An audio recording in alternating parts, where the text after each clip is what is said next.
Jesus spoke to the crowds and to his disciples, saying, the scribes and the Pharisees have taken their seat on the chair of Moses. Therefore do and observe all things whatsoever they tell you, but do not follow their example. For they preach, but they do not practice.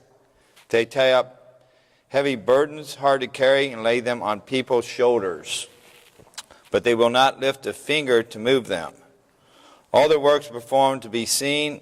They widen their phylacteries and lengthen their tassels. They love places of honor at banquets and seats of honor in synagogues, greetings in marketplaces, and salutations, Rabbi. As for you, do not be called Rabbi. You have but one teacher, and you are all brothers. Call no one on earth your father. You have but one Father in heaven.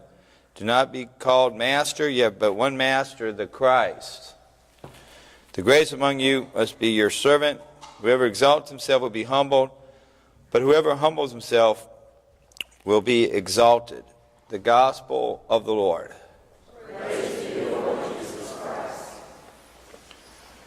In our first reading from Malachi, it's the last book in the Old Testament. It's Malachi, it's a prophet, and he's trying to say what God's telling them. He's out forefront with them, being honest with them. You have turned aside from my ways, says God. You're worshiping false gods. You're not keeping my way and my commands. For that, your blessings, I'm going to have to get your attention because I haven't given up on you. I'm going to take your blessings and turn them into curses. I'm going to put hardships on you so I can get you back. You won't listen. Then in our 2 Thessalonians, in the New Testament, Paul had trouble with Thessalonica. They didn't really welcome him the last time he was there, so he's writing to them. But he's encouraging them. He's not getting on them. He wasn't received well. He says he's determined to bring the Word of God to them. He's encouraging them. He's not getting on their cases too much. He says, I'm toiling, I'm into drudgery night and day for you. And so he's really determined, he says, to bring the Word of God to them. But he's encouraging. He says, stay with it. Keep that love strong for God and for Christ. You know, one thing is a parent can say, hey, trying to get them to do right, go clean up your room this moment. Well, that can sit kind of bad. They might do it, but it kind of sits bad in their stomach. You know, it's almost like forced. They're doing it only because they're told to.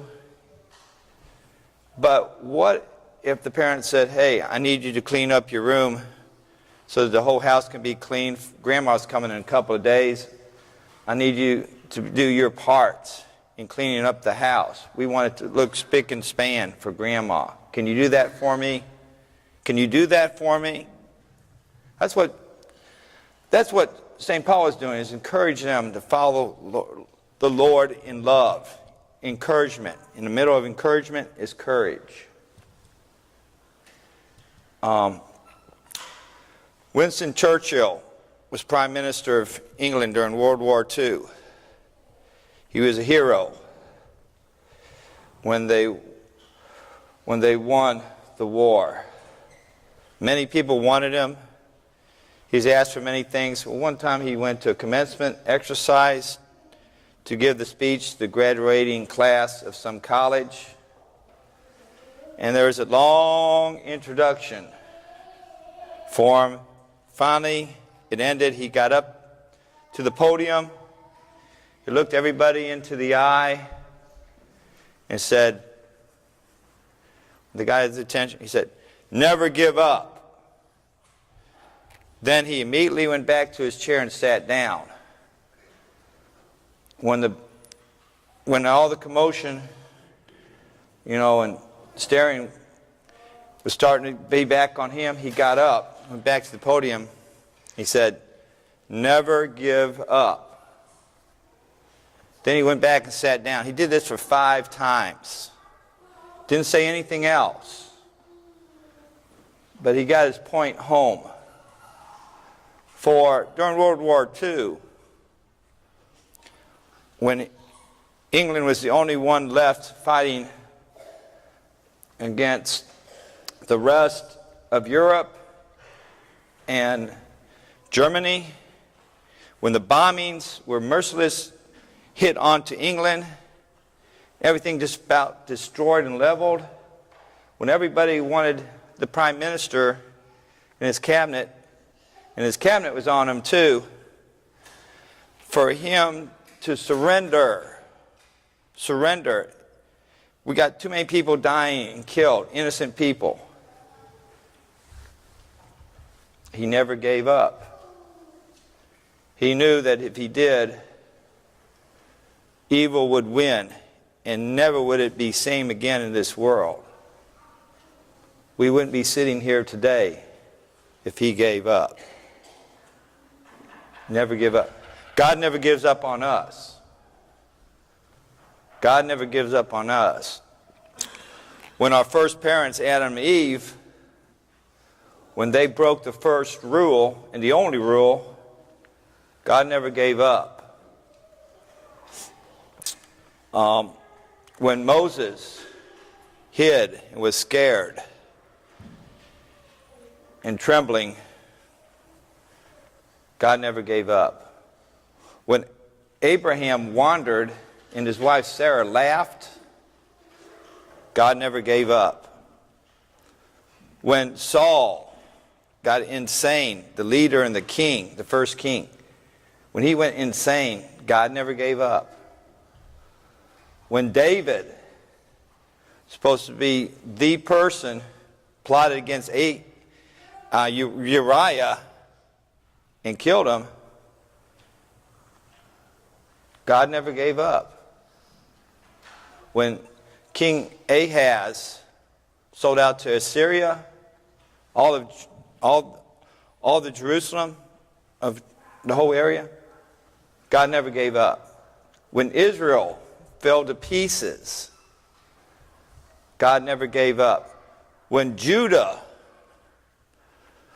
the strong one, was exiled, left the country, and maybe never returned again, God never gave up on them. When, the greatest prophet of all, the one who got ready the Messiah, John the Baptist, when he was beheaded, God never gave up. And when Peter, the rock, denied Jesus 3 times, the rock, the first pope, God never gave up. When all the apostles, Jesus' backbone, fled for the hills at the crucifixion, God never gave up. We all can be vulnerable. We can be frail at times. We don't think we can do it. We can have sickness. We have a loved one lost. We can lose our business, our marriage, whatever it is. You've got to remember, don't give up. Don't quit. God has a plan for us. We just need to be part of it.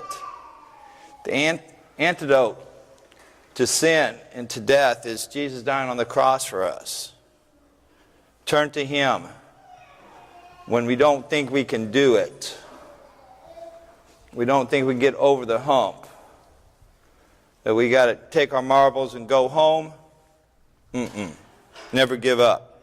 Go to Jesus on the cross. Bill Porter, born in the 1930s. Young, had a little bit of problem. Parents took him to the doctor. he diagnosed with cerebral palsy. The doctor said he's basically mentally handicapped for the rest of his life. He needs to be instituted. The parents said, we're not giving up on him. Nope. They got him into disability class. He did so well in disability class. Finally, by high school time, he went to regular high school. Now, his grades weren't that great, but somehow he made it. So the school counselor is trying to get him a job and a career after school. That cerebral palsy is getting worse and worse. And he got him a job at a pharmacy.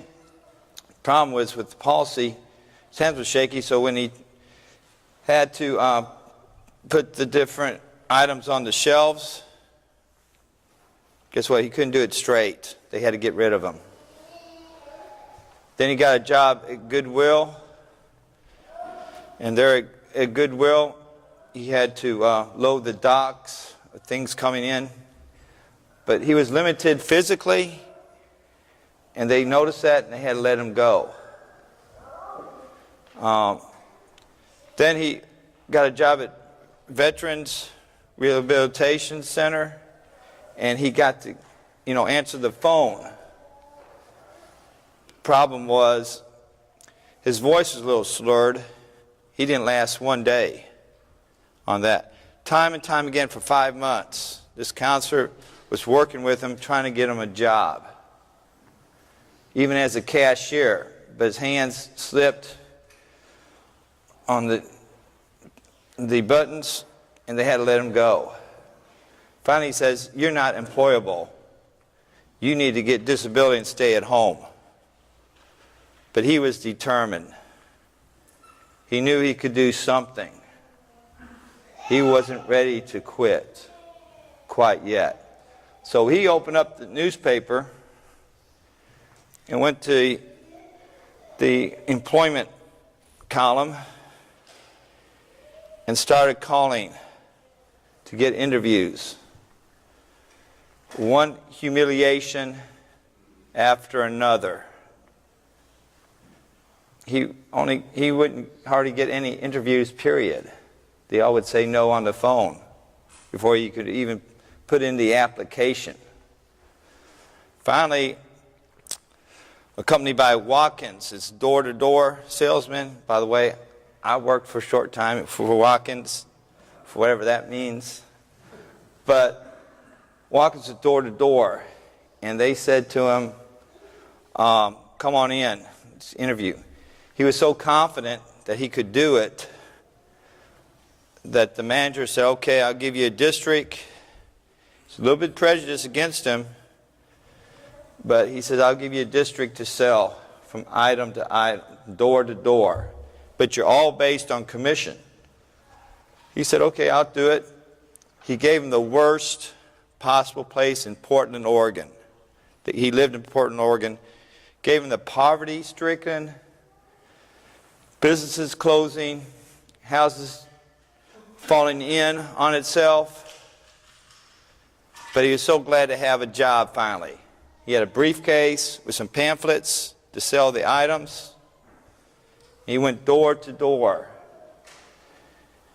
He's a little bit slurred speech, a little bit hard time walking, but the people couldn't say no. He gave forth the effort. Before you know it, salesmen started beating all the other salesmen who had better districts. Before you know it, he became the #1 salesman in Northwest, including Seattle. The #1 salesman. Well, 1995, guess what? ABC 2020 got a hold of the story and put it on the air on Christmas Eve. Bill Porter touched so many lives. It changed so many people. They now had hope for themselves. If he could do it, I'm going to try. I'm going to attempt it. It may look like a mountain, But if he could do it, I'm ready to climb too.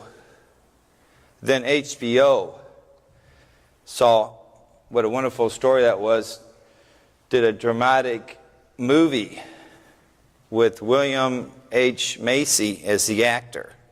That touched even more lives. So, yeah, we may have difficulties, we may have problems, we may have things that seem bigger than life to us. I haven't called my brother in years. I'm not giving up. I'm going to give him a call today. Or I've got my master's, but I never did the thesis, the dissertation. It's been now 6 months. It's been a year now. I'm going to call my faculty member, see if I can start now. You know?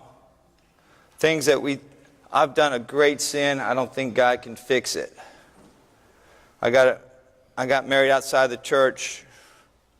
I can't receive communion. Hey, go. Yeah, you can. Go talk to the priest. The priest can fix it. The priest can fix it. Don't give up on whatever your situation is. Never give up. Turn to the Lord. He'll break through the problems and situations. Never give up.